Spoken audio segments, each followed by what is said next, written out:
A'udzu billahi minasyaitonir rajim. Bismillahirrahmanirrahim. Innahu min Sulaiman wa innahu bismillahirrahmanirrahim. Allahumma as'aluka ridhaka wal jannah wa na'udzubika min syakhatika wan nar. Allahumma as'aluka ridhaka wal jannah wa na'udzubika min syakhatika wan nar. Allahumma as'aluka ridhaka wal jannah wa na'udzubika min syakhatika wan nar. Assalamualaikum warahmatullahi wabarakatuh. Salam jumpa kembali untuk sahabat-sahabat YouTuber, sahabat media, sahabat-sahabatku yang selalu aktif mengetik konten-konten Ayah Sadam. Ayah Sadam akan mengupas kembali adanya cincin putih yang dikenal adalah cincin emas putih yang bikin heboh adanya para warga yang membuat rebutan. Ada apakah dengan cincin emas putih yang jadi rebutan para warga? Mari kita intip bersama mencari kebenaran. Menurutnya adalah kenapa cincin itu menjadi bahan rebutan. Katanya konon dibicarakan bahwa peninggalan Soekarno atau almarhum Bapak Soekarno-Hatta yang ada, sehingga membuat mereka tergila-gila adanya cincin. Menurut mereka adalah cincin tersebut cincin, bukan cincin sembarangan, yaitu cincin sakti yang memiliki cincin bertuah, memiliki kodam adanya. Saudara, semoga kita tetap dalam lindungan Allah Subhanahu wa Ta'ala. Mari kita ikuti sama-sama kisah selengkapnya untuk mencari kebenaran dengan adanya cincin emas putih yang sampai saat itu digila-gilakan oleh semua warga, sehingga ada salah satu warga yang menemukan, sehingga orang lain merasa iri, menjadi bahan rebutan milik Pak Karno adanya.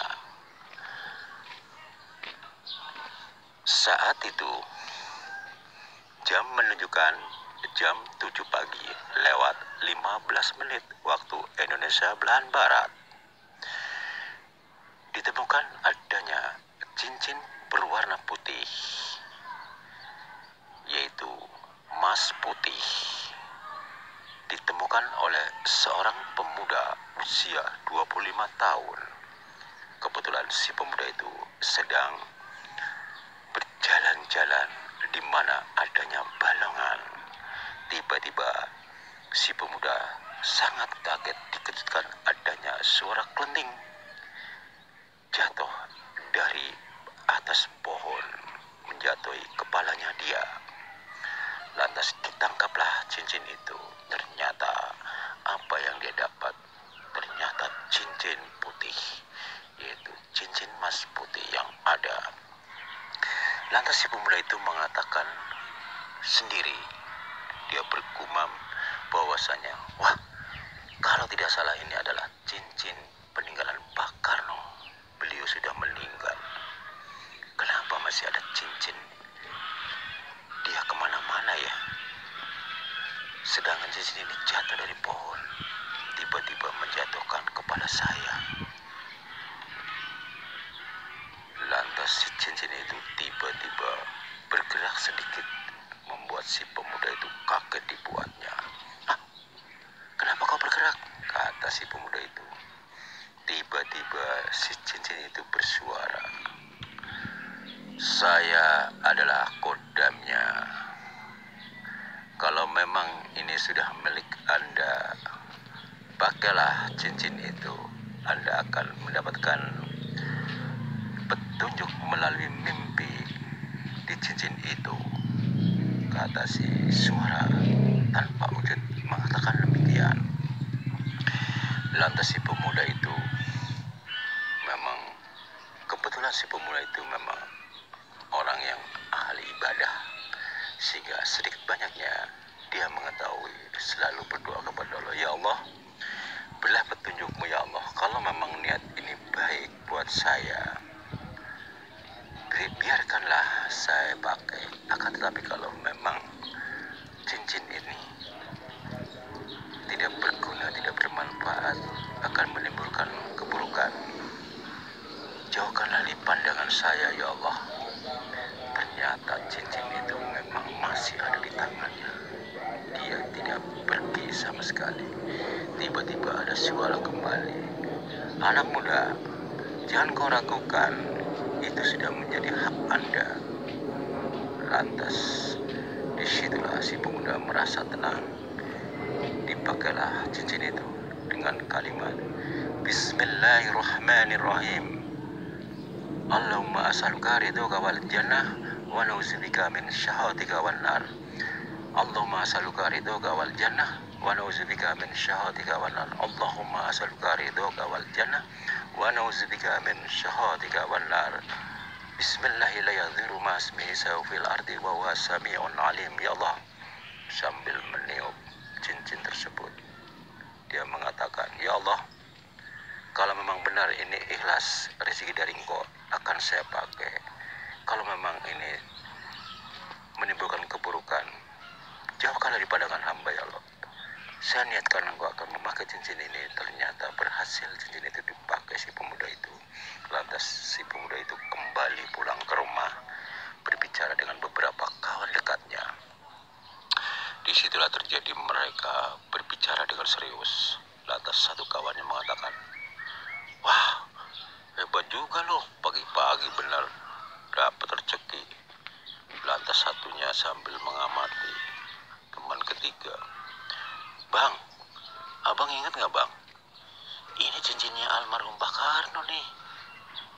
Lantas orang pertama yang menemukan mengatakan, saya tadi dari awal juga punya pendapat seperti itu bang. Tapi kenapa yang saya pertanyakan, kenapa ya? Beliau kan sudah wafat lama. Apalagi presiden pertama ya. Kenapa cincinnya kemana-mana? Lantas teman satunya lagi nyeletuk, bang, ceritanya gimana bang Anda menemukan cincin itu? Lagi jalan-jalan tahu kan di Balongan itu.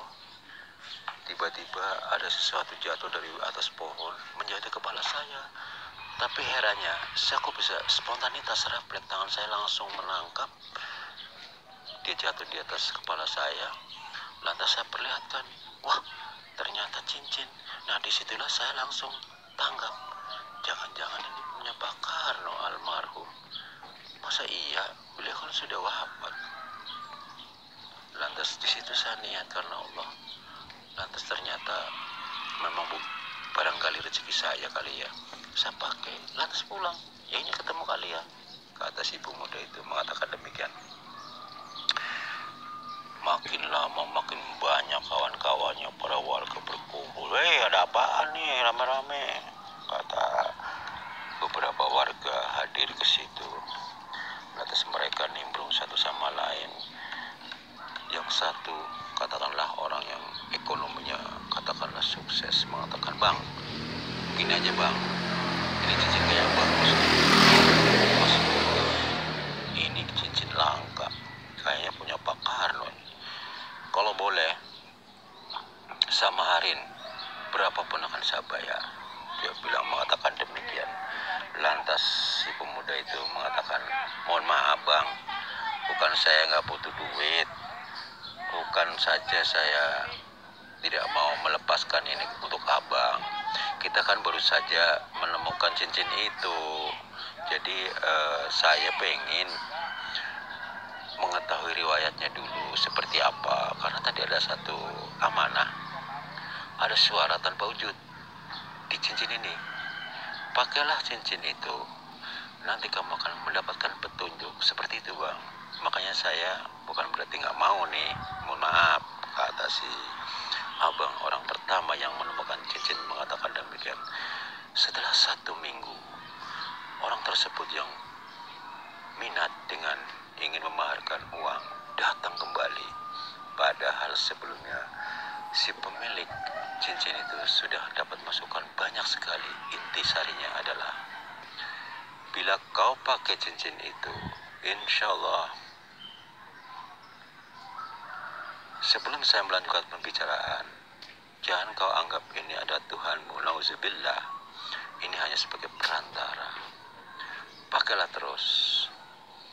Insya Allah kau akan tahu reaksi dan perubahan-perubahan kehidupan Anda.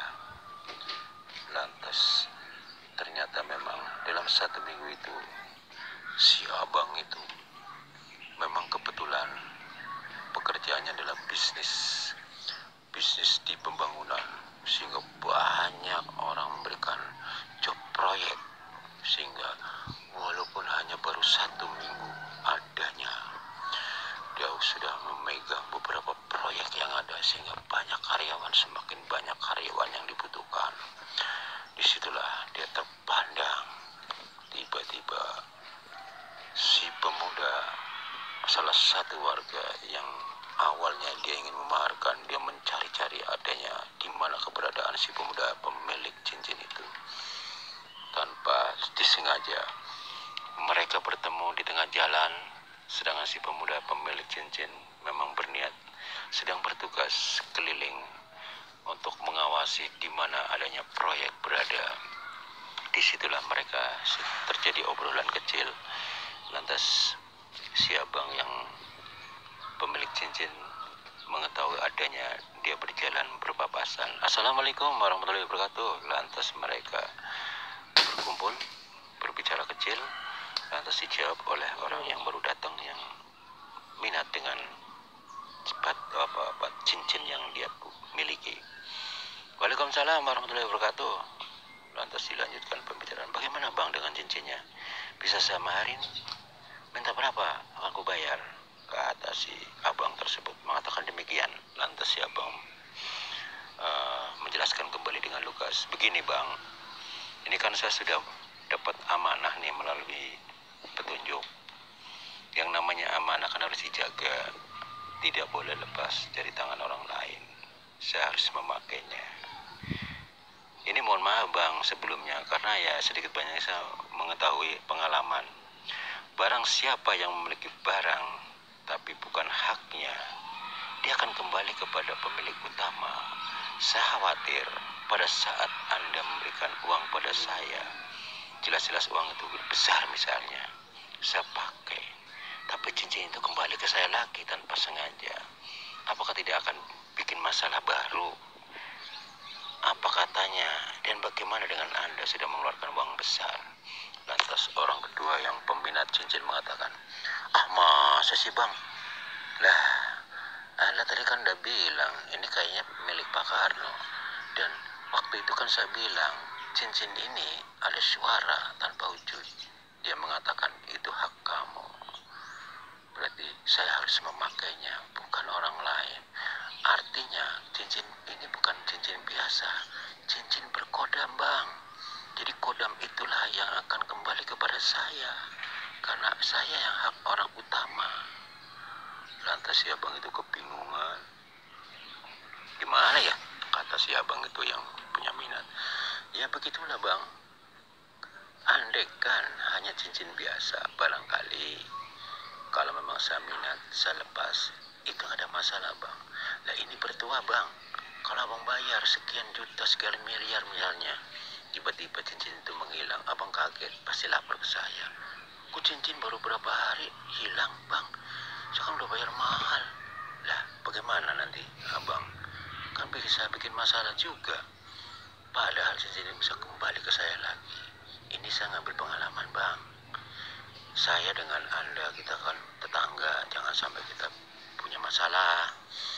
Nah, tujuan saya sharing nih bang, karena sedikit banyak saya pengalaman tentang masalah barang-barang bertuah. Barang bertuah itu tidak sembarangan semua orang menerimanya. Kalau belum jodohnya, barang itu akan kembali kepada pemiliknya. Pemiliknya mengarugi, dapat uang banyak, tapi belum tentu si pembayar itu tidak menuntut, pasti akan menuntut uang suruh kembali. Kan repot jadinya. Jadi pada nanti kejadian seperti itu lebih baik saya terang-terangan sama situ. Ternyata para warga banyak berdatangan di mana adanya mereka berdua ngobrol di tengah jalan. Weh bang, ada ibu-ibu, ada bapak-bapak, bahkan ada semua orang-orang yang memang tujuannya pekerjaannya mencari benda-benda bertuah.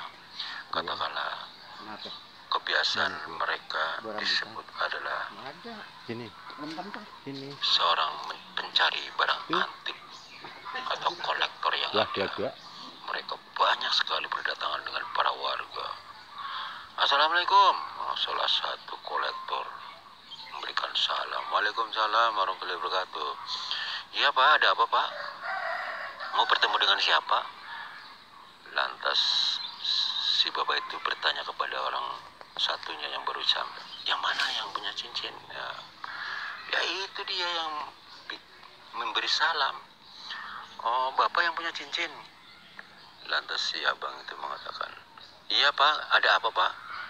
Saya seorang kolektor. Apakah Anda ingin melepaskan cincin itu? Mau dimaharkan berapa? Bisa saya perlihatkan? Si abang itu hanya mengulurkan tangan kanan yang terdapat cincin yang dibicarakan. Lantas kolektor itu merasa dikejutkan, kaget dengan gemerlapnya cincin yang dipakainya. Wah, ini hebat banget. Saya baru kali ini melihat cincin seperti ini.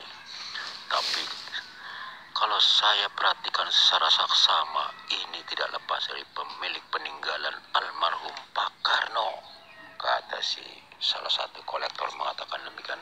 Lantas para kolektor-kolektor yang lain juga ikut menyaksikan. Mereka satu sama lain berbicara, wah hebat juga ya si peneliti dapat cincin seperti itu ya.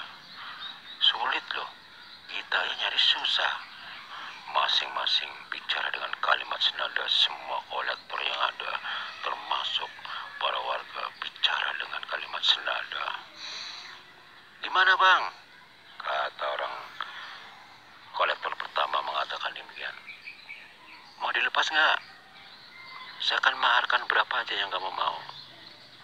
Lantas si pemuda itu mengatakan, begini pak, saya baru saja ngobrol sama teman saya ini. Ini yang mengetahui pertama yang saya dapatkan cincin ini. Bahwasannya bapak pasti tahu seorang kolektor. Cincin ini bukan cincin biasa. Cincin ini adalah cincin bertuah. Yang dikhawatirkan, kalau seandainya saya lepas, saya marahkan sekian-sekian, saya dapat untung besar. Ibarat kata, cincin itu akan kembali ke saya lagi. Apa tidak menimbulkan masalah lagi, Pak? Saya baru saja bercerita dengan teman saya yang ini. Nah sekarang Bapak punya minat seperti itu. Kalau saya bicara dengan Bapak, seorang kolektor, pasti paham lah. Pengalaman lebih banyak Bapak daripada saya. Lantas si seorang kolektor berdiam sejenak sambil berpikir, sambil mengangguk-anggukkan kepala. Betul juga sih, saya memang banyak mengalami kendala seperti itu. Pada saat saya dapat merah delima yang asli, ya seperti itu. Bawa kemana-mana, ada yang minat, udah terbayar. Bahkan kami sudah nyewa hotel. Berapa miliar waktu itu? 10 miliar. Ternyata hitungan jam barang itu lenyap. Ternyata kembali ke pemilik utama. Lantas mencabangi si pemuda pemilik cincin mengatakan, betul kan Pak? Makanya saya katakan, Bapak seorang kolektor pasti udah pengalaman. Bukan saja barang yang saya miliki. Merah delima pun kan memiliki sesuatu, yaitu kodam. Bukan merah lima biasa, tapi ini memang original yang memiliki kodam. Lantas mereka mengangguk kepala, sekian banyak orang yang hadir. Ya sudah Pak, mohon maaf nih, bukan saya mau berbicara dengan kalian. Saya sebetulnya sedang tugas, lagi keliling proyek. Ini ketemu teman saya, ya sama dengan kayak Bapak. Akhirnya saya jelasin supaya tidak kecewa pada akhirnya nanti. Makanya jelaskan lebih baik daripada nanti bermasalah. Lantas mereka masing-masing pergi. Terus si peminat utama, si pemuda itu karena tetangganya berjalan berdua sambil ngobrol. Bang, abang saya lihat abang perubahannya banyak banget loh. Biasanya kan abang lagi sepi nih proyek, sekarang kok banyak jobnya. Alhamdulillah bang. Saya bukan berarti mengatakan karena gara-gara cincin ini ya. Hanya riwayatnya sama. Setelah saya menemukan cincin ini, tiba-tiba banyak job. Sampai saya kelimpungan, banyak tawaran proyek-proyek. Ini saya megang proyek 10 tempat. Makanya kerjaan saya cuma keliling mengawasi pekerja-pekerja yang ada. Lantas si pemuda, si peminat cincin mengatakan, bukannya sudah ada kepercayaannya yang mengawasi? Ya memang ada, mandor, pengawas ada, pelaksana ada. Tapi kan saya bosnya, harus melihat mereka dong. Sekali-kali saya lihat, apalagi 10 proyek. Berapa menit saya pindah kemana, gitu. Udah kerjaan saya begitu, saya kembali ke kantor. Demikianlah saudara, cincin putih, yaitu cincin emas putih yang ditemukan oleh seorang pemuda tanpa sengaja jatuh dari pohon, menjatuhi kepala, yang membuat geger masyarakat hingga sampai kolektor dari seluruh penjuru mendatangi, ingin memilikinya, bahkan akan dibayar mahar seberapapun akan dibayar. Namun akhirnya si pemuda itu yang memang punya hak untuk memilikinya, sehingga berhasil dia menjadi seorang pengusaha proyek yang berhasil adanya menemukan cincin tersebut. Semoga bermanfaat. Tujuan kami adalah sharing. Wassalamualaikum warahmatullahi